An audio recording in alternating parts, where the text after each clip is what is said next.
салом бинандагони хабартиҷӣ. бори нахуст ки дар пайи чанд сол тиҷорати русия бо мушкилии камбуди қувваи кори хориҷӣ рӯбарӯ шуд. Ин албатта фоҷиа нест, аммо ба паст шудани сифати зиндагӣ бетаъсир намемонад. чанде пеш дар русия ширкатҳои бузурги таксӣ ба монанди Ситимобил, Везёт аз норасоии коргар шикоят карданд. гӯё дар шаҳрҳои бузург, ки қисми бештари ронандагонро муҳоҷирон ташкил медиҳанд, барои беҳтар шудани сифати корашон 20% ронанда норасоӣ мекардааст. дар шаҳр на танҳо мутахассисони баландихтисос, балки коргарони оддӣ намерасад.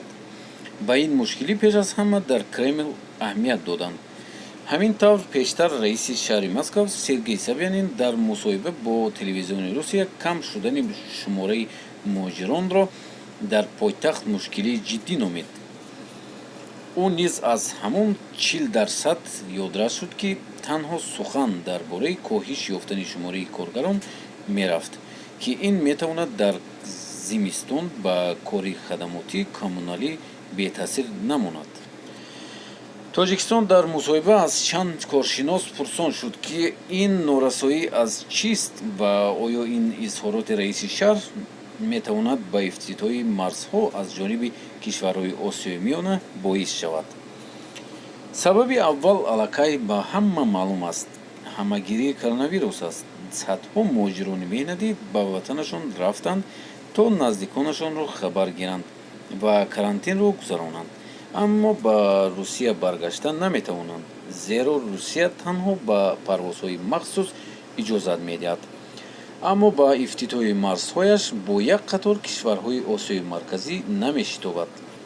бештари шаҳрвандони Тоҷикистон, ки моҳҳо навбаташонро дар сафорати Тоҷикистон интизор буданд, ин мушкилиро аз таҷрибаи худ медонанд. сабаби дигаре, ки аҳамияти камтар надорад, иқтисодист.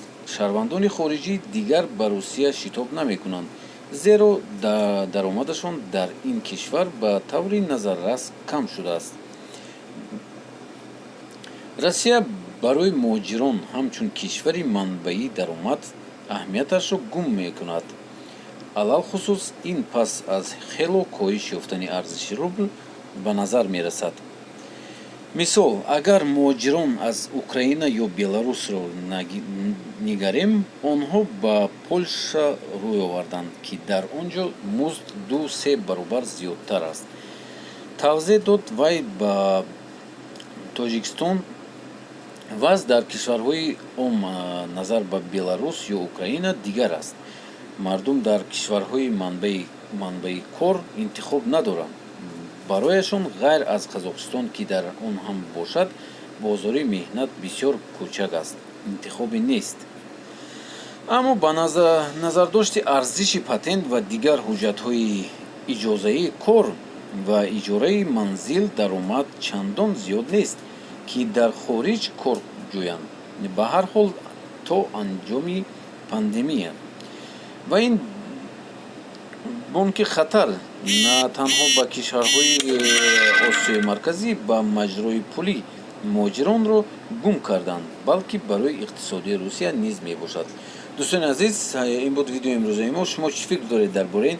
хеле Русия ба қадри муҳоҷирон расид, ки имрӯз дар Кремл, дар Москва ҳама интизори муҳоҷирон ҳастанд ва кай мекушояд роҳҳоро ва самолётҳоро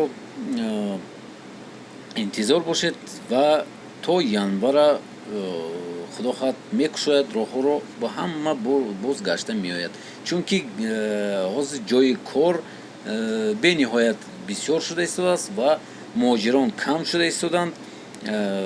тамоми бизнесменҳо ва тамоми корхонаҳо одам кофта истоданд.